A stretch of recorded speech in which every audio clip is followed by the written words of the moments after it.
Ada teori dalam psikologi, orang yang bicara sangat cepat itu untuk menutupi kelambanan pikirannya.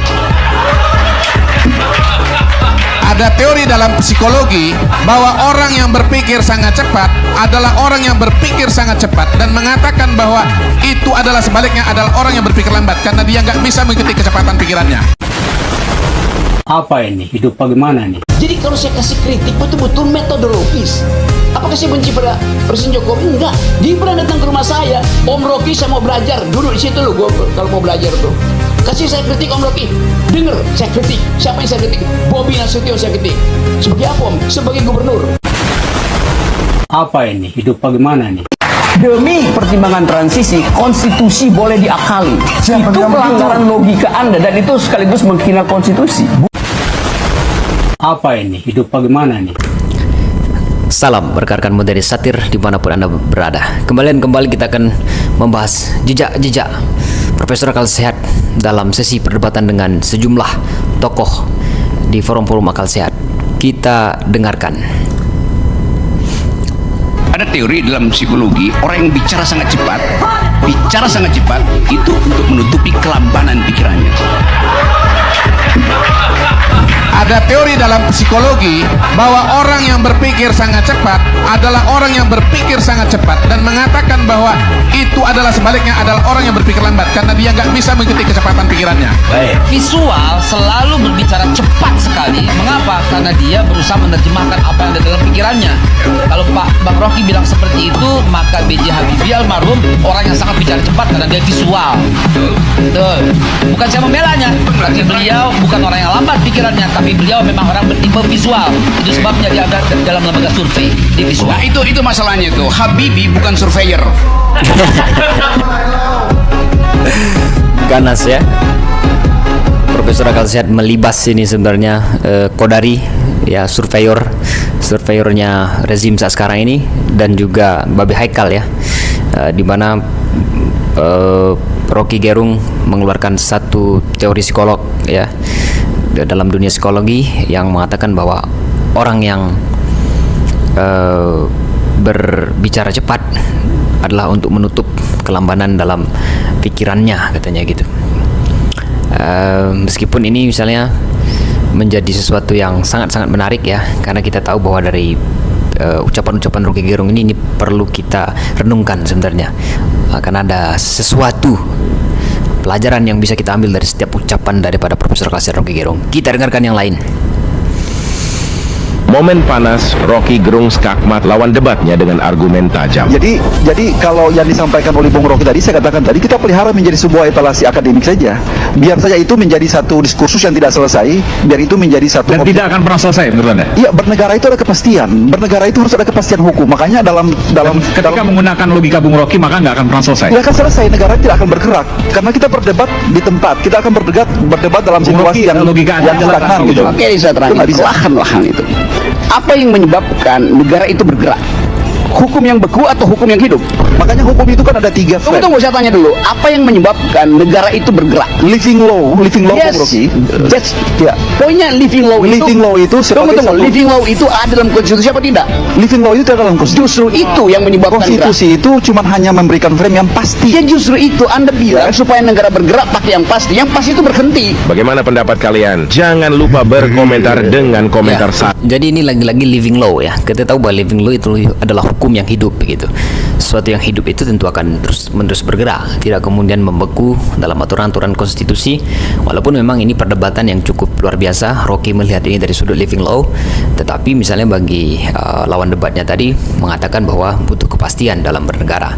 Tapi lagi-lagi Rocky mengargumentasikan bahwa negara itu bergerak ya karena adanya living law, adanya sesuatu yang terus-menerus didiskusikan, dibahas dan juga diperdebatkan ya, sehingga memunculkan satu hukum-hukum yang baru begitu ya.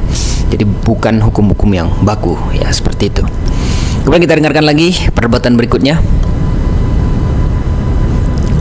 Membantu menginformasikan supaya orang seperti Rocky ini tahu fakta, karena dia hanya bicara secara imajinasi dan pakai teori-teori yang kadang-kadang di kampus saya udah ketinggalan zaman. Saya guru besar Universitas Erlangga. Ya, guru besar. Mudah-mudahan otakmu besar juga. Ya minimal saya profesor beneran, kalau ada kan belum tentu. Oke, kita fokus ke pembicaraan kita malam hari ini.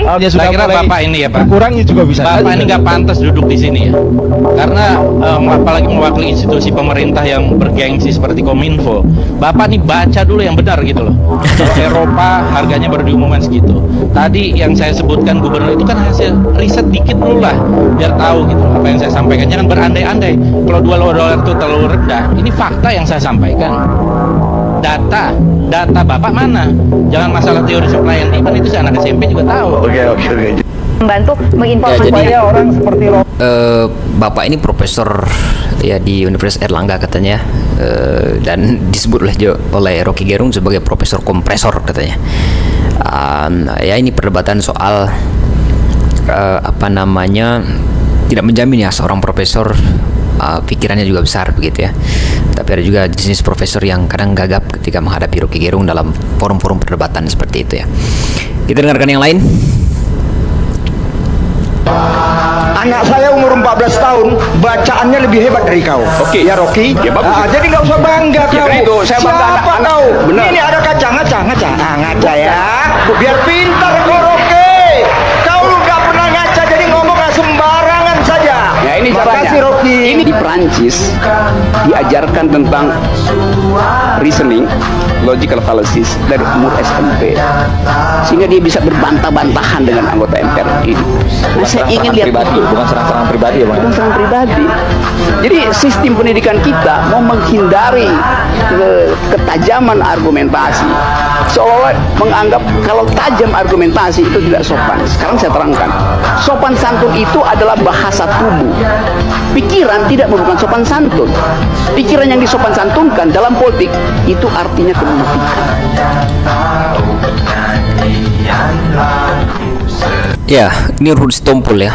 Jadi lagi-lagi misalnya kita dapat pelajaran begitu ya dari Rocky Gerung, bagaimana kemudian pikiran itu tidak membutuhkan kesopan santunan ya, karena misalnya sopan santun adalah bahasa tubuh ya. Jadi memang sangat benar sekali, tapi kalau pikirannya tidak perlu untuk disopan santunkan. Dan dia menerangkan bahwa sesuatu yang disopan santunkan itu terutama dalam politik adalah sebuah kemunafikan katanya begitu ya.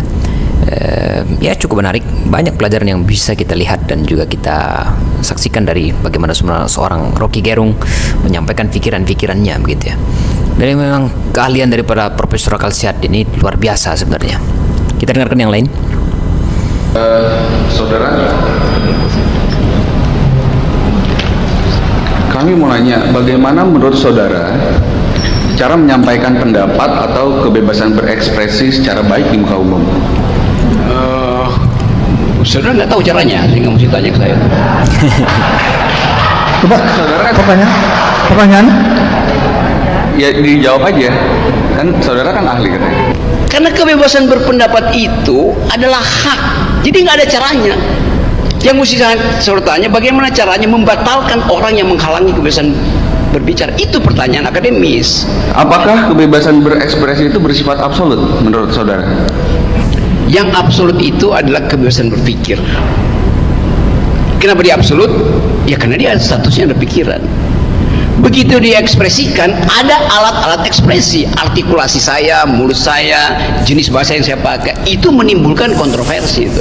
Kalau saya ekspresikan itu dengan menembak orang, itu pasti tidak absolut dong. Jadi bedakan antara status ontologi dari kebebasan di kepala dan status epistemik yang ditimbulkan karena perdebatan akibat saya mengucapkan.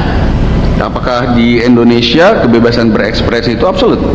Ya elah, di mana-mana prinsip tadi berlaku, mau di Indonesia, di neraka, di semua. Kan itu dasarnya saya terangkan tadi. Ini lagi-lagi jaksa ini ya, soal kebebasan berpendapat begitu ya. Kemudian kita lihat lagi yang lain. Jadi kalau saya kasih kritik betul-betul metodologis. Apakah saya benci pada Presiden Jokowi? Enggak. Dia pernah datang ke rumah saya, Om Rocky saya mau belajar, duduk di situ loh. Gua kalau mau belajar tuh. Kasih saya kritik Om Rocky. Dengar, saya kritik. Siapa yang saya kritik? Bobi Nasution saya kritik. Sebagai apa Om? Sebagai gubernur. Anda belum saya kritik karena belum jadi wakil presiden. Pada waktu itu dia adalah wali kota. Saya kritik yuk. Dia ngaku bahwa setiap Sabtu berbagai macam menteri datang ke dia kasih duit supaya soal-soal yuk koruptor. Saya kasih kritik, dia nggak marah. Karena saya terangkan saya kritik kamu karena saya tanya, you datang sebagai apa? Sebagai wali kota? Ya mendua Om. Saya juga datang karena saya bosan ikut kuliah-kuliah di sekolah PDIP. Dia bilang begitu. Ini sebenarnya Kamu terangin semua. setiap minggu menteri datang, maksudnya apa itu? Ya udah, you nggak usah tanya itu.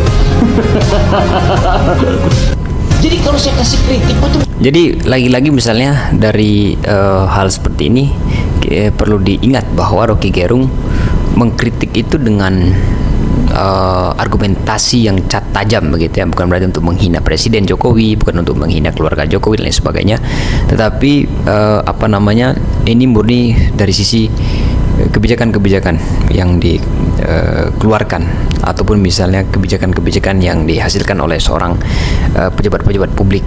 Dan bagi Rocky Gerung bahwa dia tidak pernah berurusan secara pribadi seseorang ya, tidak menyerang kemudian pribadi seseorang, tapi lebih kepada cara dia menghasilkan sebuah kebijakan-kebijakan yang itu yang dikritik oleh Jokowi. Jadi soal jabatan publiknya, fungsi dia sebagai pejabat publik yang dikritik, bukan fungsinya secara pribadi ataupun person begitu ya. Kita dengarkan yang lain. Demi pertimbangan transisi, konstitusi boleh diakali. Itu pelanggaran logika Anda dan itu sekaligus menghina konstitusi. Bung salah tafsir terhadap kalimat saya. Anda salah mengucapkan kalimat itu. Saya mengatakan bahwa kenapa berbeda dulu dengan sekarang. Enggak. Anda bilang tadi nanti setelah transisi selesai kita atur ulang. Jadi demi alasan situasional Anda mempermainkan konstitusi. Tidak seperti itu. Anda nggak paham prinsip konstitusi. Berikutnya akan ditentukan bersama-sama pasca 2019. Ya justru itu. Demi alasan apa? Kok transisi? Loh, bagaimanapun juga alasannya transisi itu bukan? Tidak dong. Bagaimanapun juga kalau kita bicara kenapa Anda sebut tadi transisi? Peraturan yang lain segala macam, itu bukan persoalan melanggar konstitusi atau tidak. Tapi lebih bagaimana mengikuti dinamika dan rasa keadilan yang hidup dalam masyarakat. Itu dong. Sesi kedua, yuk susun lagi argumennya supaya nggak kejebak. Kita akan kembali setelah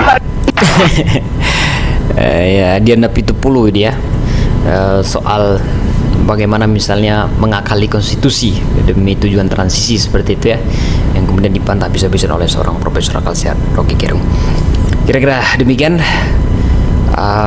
para pendengar materi satir di mana-mana berada ya. Ulasan-ulasan Rocky Gerung ini memang cukup tajam dan perlu pendalaman-pendalaman terhadap potongan-potongan video perdebatannya dengan sejumlah politisi-politisi ataupun orang-orang yang dekat dengan kekuasaan, yang kemudian dilibas habis secara membara oleh seorang profesor akal sehat Rocky Gerung gitu. Terima kasih dan selamat menjalankan aktivitas kembali.